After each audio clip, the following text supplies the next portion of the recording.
pretty much some methods I'm talking from. We're going to start with my frame on the inside. So if you guys want to come around to this side here and see, what we're looking at as a basic and fundamental is I'm trying to get a space to be able to work and escape. The two things I'm going to work on is my elbows higher than my hand, and the second thing is getting what we call like the ability to create a lot of momentum through small motions. So anytime that I've turned and planted my feet to bridge, he can upgrade because I can't stop him because my feet are planted to bridge. Secondly, is this, anytime that I take my feet away, he can upgrade to knee ride anyway because I'm giving him what he wants. So what I'm going to do from here is this, is I bring my knees in, and that helps to prevent the upgrade. I'm going to do now what we call like a kipping escape. So I turn my knees, what I try to do is I'm trying to explode, so I explode and turn to the side. So I'm kind of going, as I bring my knees in, I turn, and from here is I'm going to try and kick and hip escape. So I'm going to pull, my elbow goes higher than my hand. So my elbow is higher than my hand. This is the hardest part about the entire move, is I'm going to walk my legs backwards, I'm going to drive my head forwards to create the space to be able to come under my partner. So again, move back a little bit. And so from here, I bring my knees in. But so this is how I get my momentum. As I turn, I kind of explode. So I explode and bring my elbow higher. So my elbow is higher than my hand. So it can go back into me. I've got this frame system. To get my head under is I walk my legs away, and I've got the ability to come up underneath. So the parts that I see people normally have issues with is that they're pushing, so they kind of turn and they're trying to push. The downfall is if he gets behind my elbow, he can attack my elbow, push, and I'm trapped. So what I'm doing is from here, knees come in, turn my knees away, framing as I kick. So I'm going to kick and bridge. My elbow goes high, my hands low, walk, and create space.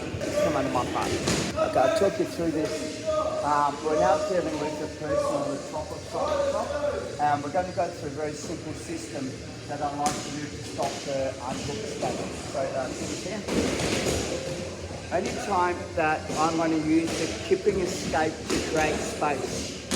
So anytime I bring my knees in, what Tim's going to do is going to get his right hand ready to swing through the channel, so it goes over my hips, and his right hand comes to the top of my knee. So anytime he feels this, his elbow goes through the channel, grabs the top of my knee, and turns me over. So like if I try and turn back in, I can't. Does that kind of make sense? I don't want you to put your hands underneath the hips, right? Because you put your, if we're here and he uses his right hand to turn my hips over, where you can grab the knees, it turns the knees, because it's a minor lever, not a major lever. Does that kind of make sense? And what we're trying to do is we try to take the hand across the hip. It's a smaller motion than taking or than backstroking over my legs. So we're here, and I go ha-ha, it brings his elbow through, turns it from here. So this is pretty bad for me as far as it goes, and even if I try and do the kipping escape from here, I can't really get the purchase to be able to move. Okay, so let's have a quick look at that. So we're on top again, and your hip motion will dictate how you move. Your hip motion. 1, 2, 3. So anytime that my hips are flat, I can't come under because it's going to drive me. But so what I try to do from here, the small detail is that I go bring it in, turn, kick, and I turn my hips over. So if I drop back into me now, my frame system will take me place. My head goes over, I go backwards, rise, come up. So I'm seeing some of you are still here. I need the hips to be here. Because you're not going to create space from this side. So the part that helps make this is I turn, as I'm doing my kipping escape is I use my elbow to create space and I turn. Now, walk backwards, I can shoot the double, I can shoot the single, I can do anything I want to. Make sure I'm not grabbing him because I'm trying to move space. So if I hold him, he can go dast and a contact. So I'm always moving him off me to move from there. So just make sure your hips over. Yeah, that's true. Can you reach around the wizard? No, I do that. So the wizard, so come here, Miles, just jump on. So even if they've got long arms and I've got a narrow shoulder width. So my knees come in, turn, boom, elbow from here. So once I go to goes to dance and one dance like this. So this is the part of this here. So I have got that elbow. So he has to close that turns me into my touch. I like to use it when they're playing the underhook step. We've already showed you how to counter it. What we're going to do is go and tie them up and we're going to put a lot of pressure onto their shoulders, not their chest and their neck to make it so that they can only turn one way. I'm not trying to tap them with it, but it's a really nice control. So there's a couple of little motions that we have to go through. So Tim, on your back. I'm going to try and explain it as we go through. So once again, I'm on the side control position on top. And from here, my partner starts to bring his knees into the kipping escape. So I swing, not over the top, because you can see already the amount of time and space. So I just try and swing through here, and I'm here. This is the next part. I know that my partner will generally try to frame to push away. So what we're doing is this is, as we're framing, right, so as we're framing, I'm going to bring my hand that way and turn. This is the hardest part about the entire move right now, is on the frame, I'm trying to pick it up and come on the inside. Hold, walk in. Now, it's already pretty much compromised as is, but what I'm doing is, I'm going to turn my head towards his legs, I drop my shoulder down and roll. So as he tries to move,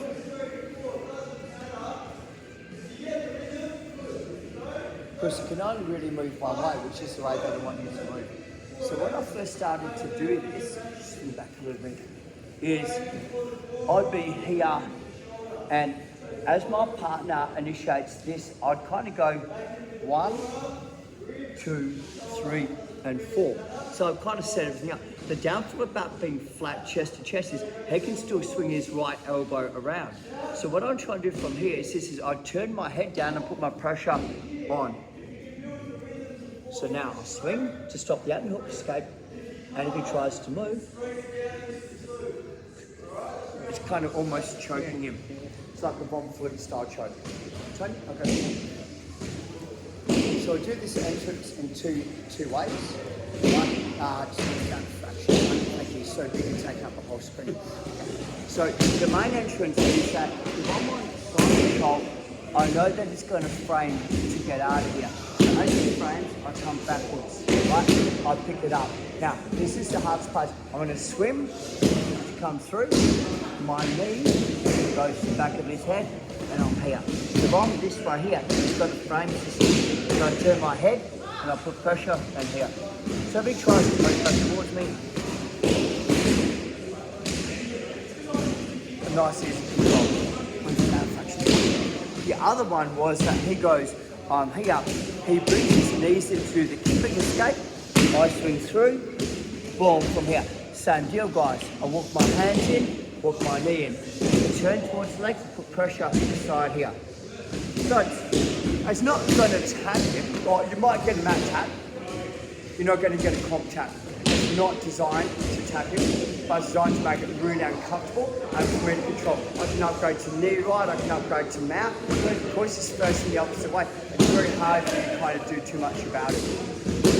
So the key factors, the part that I see people have issues with is when I do this, right, I want the hand here, right, I don't want it here. So as you get to the frame, I'm normally swing and on the inside. I don't want to cut it because once it comes on the inside, I can't put pressure on it because I'm going to be dealing with this. So the more it goes out, the more I swim, close the space up, and I'm in nice and tight. Turn my palm, I can hold if I want to, turn my head down, that puts pressure on it already, and now walk into him, backstroke and hold, let's go. I want to go more here and not here, so I want it kind of more here, so even if it goes, I'll kick out from here, it's a really hard kind of kick out. Because everything is compromised, the spine and neck. Just over here a little bit more. Okay, so let me just explain.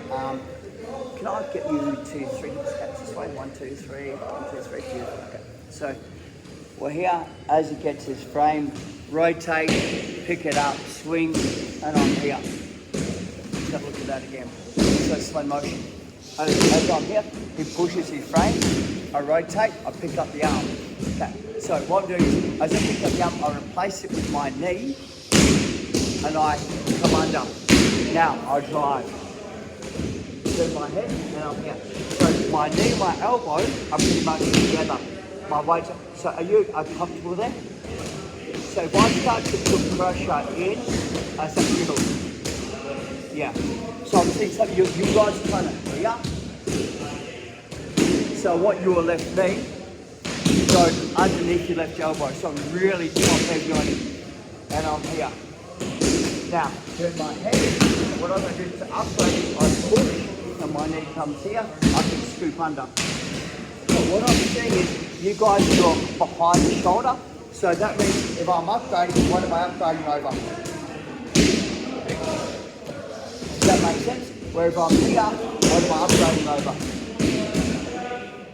Does that kind of make sense? So what I want to focus on, once I pick up the arm, here. For me, it's this way, and I can block it, and I can just put my knee down.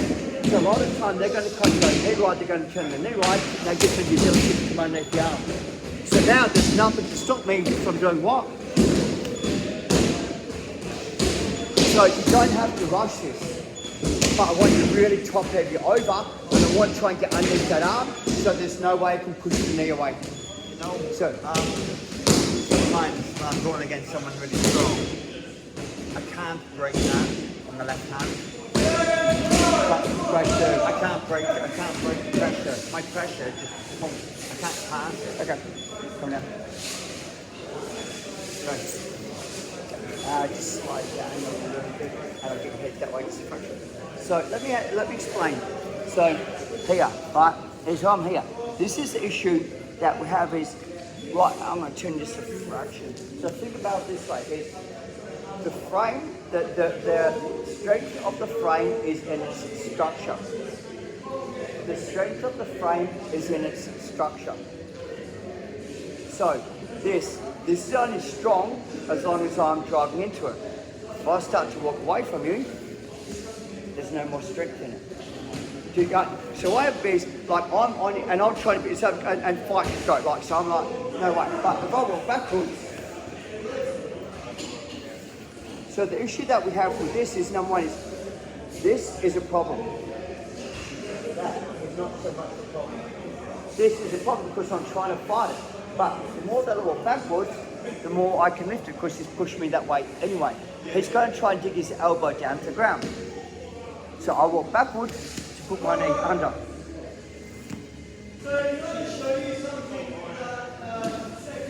So let me explain, right?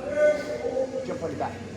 One of the things that I learned really early, being a lightweight against most of the people that were 15 to 20 kilos heavier than me, was this.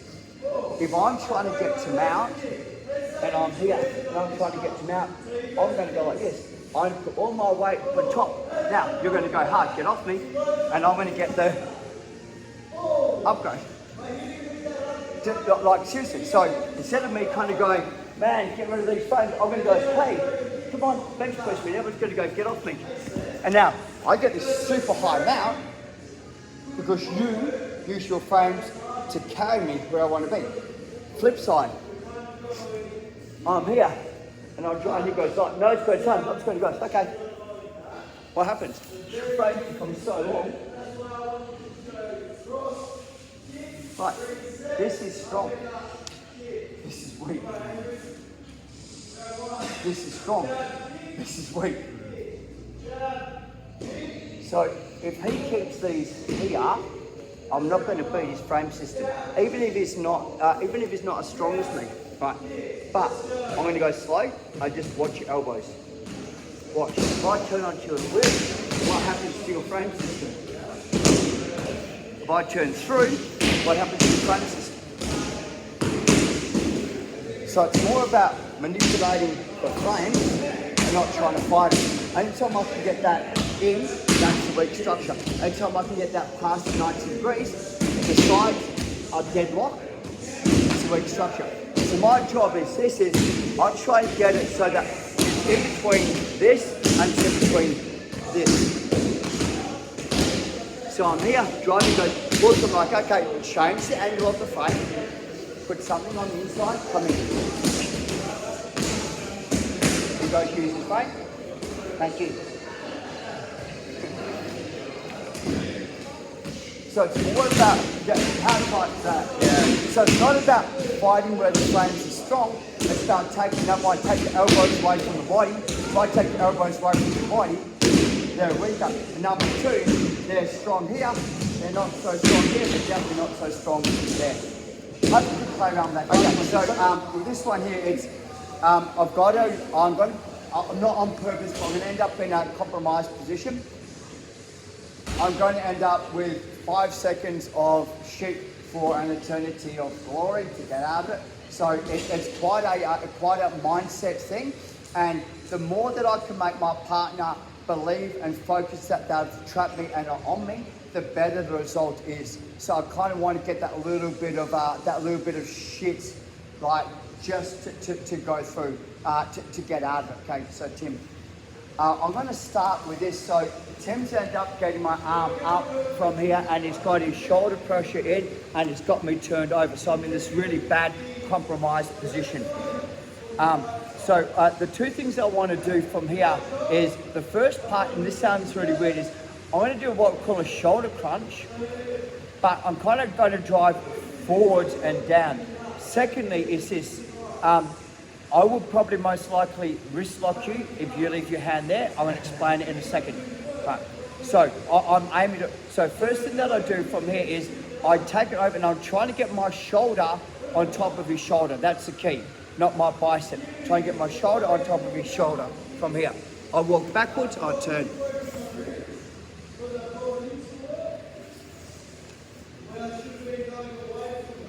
So it's a shoulder crunch rollover, but it works because of the way that he's holding me. So let's have a look at that in small detail.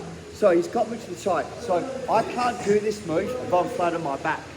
So what I'm going to do is I'm going to push my partner, so I'm kind of like going, I'm getting A, he goes, no way, and puts more pressure. Now, this is the exchange, watch carefully. As I go, shoulder comes over, and I lock it down. The part that makes this move work best is this, is my left elbow is the biggest thing hindering me from moving because my elbow's in front of my body, and I want to roll that way. Does everyone understand that? My left elbow is my biggest hindrance. The way that I do it is this, is I like to walk backwards into my partner so my elbow comes under. So now I can do this. If I'm flat to my back, it doesn't work. So I start to bring up to my knees and like judo throw, to come over. Once I'm in this position here, but the way I like to do this is I like to do a head cut. So I'm going to turn you around a little bit, so follow me this way. Is this. So we're here. I keep this, I still shoulder crunch. My hip goes onto his head and I drop down.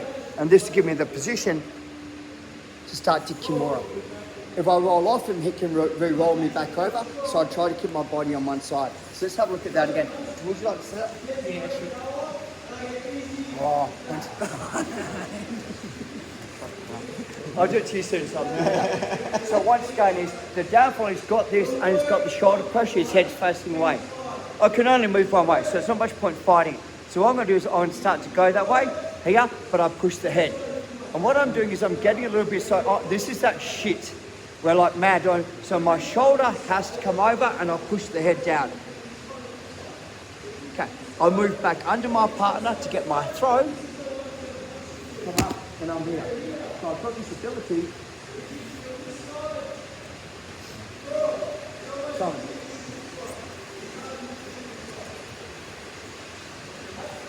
So it's got me in, a really shit position.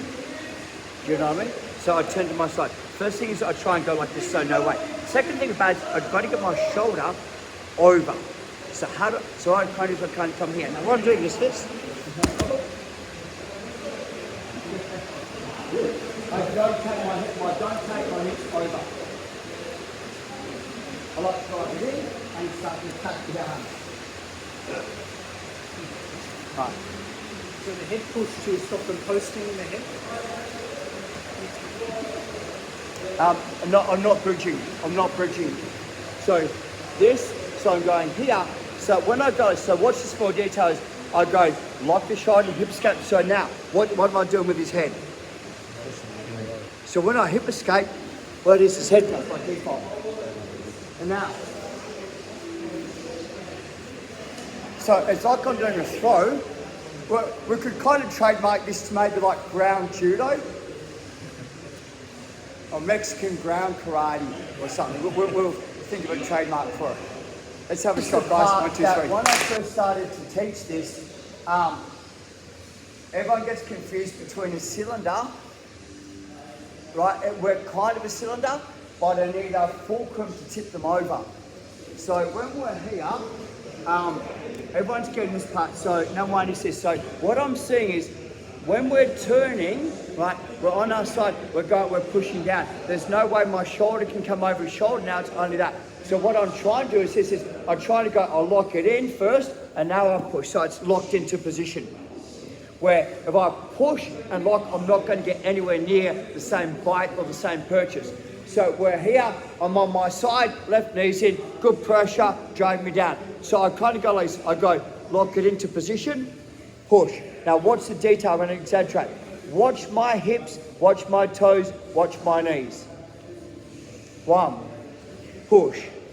2, push. My elbows now technically under me. So I come up and roll. So I've got into a TP or presenting once my elbow's under my body. But if I don't lock the shoulder, I don't crunch the shoulder first, when they move away, the weight's on my ribs, which makes it harder to roll them over. So, 1, 2, 3. Let's just say that I'm lazy. If I start here, I've got to get all the way to my side, got to get to my knees. Where if I kind of go, hey, push, and he goes, ha ha, and drives and gets me to here, I'm halfway turned over. I want to make sure my hips are that side. I make sure my hips are this side. So I'm basically 3/4 of the way over. Now, he's going to want to try and push me, so he's going to put pressure here, right? So I go like this, no, and push. So straight away, this is the part that I see. I can't get up now. So I create space by moving backwards. Now, I come up. And again. What I'm seeing is you guys are starting here, you're pushing it down, you're now flat, you're here. There's no way you're going to roll him over from here, guys. No way. And by the time I turn, he's going to feel the pressure, he's going to remove his arm or move. So I'm going to try, I'm going to go like, get off me, get off me, get off me. He goes, ha-ha. So this is our 5 seconds of shit. And then I'm like, no, and you know, so whatever you do, guys, on side control, don't hold him onto you. This is that exception. Hold them onto you. 1, tippy toes, pull.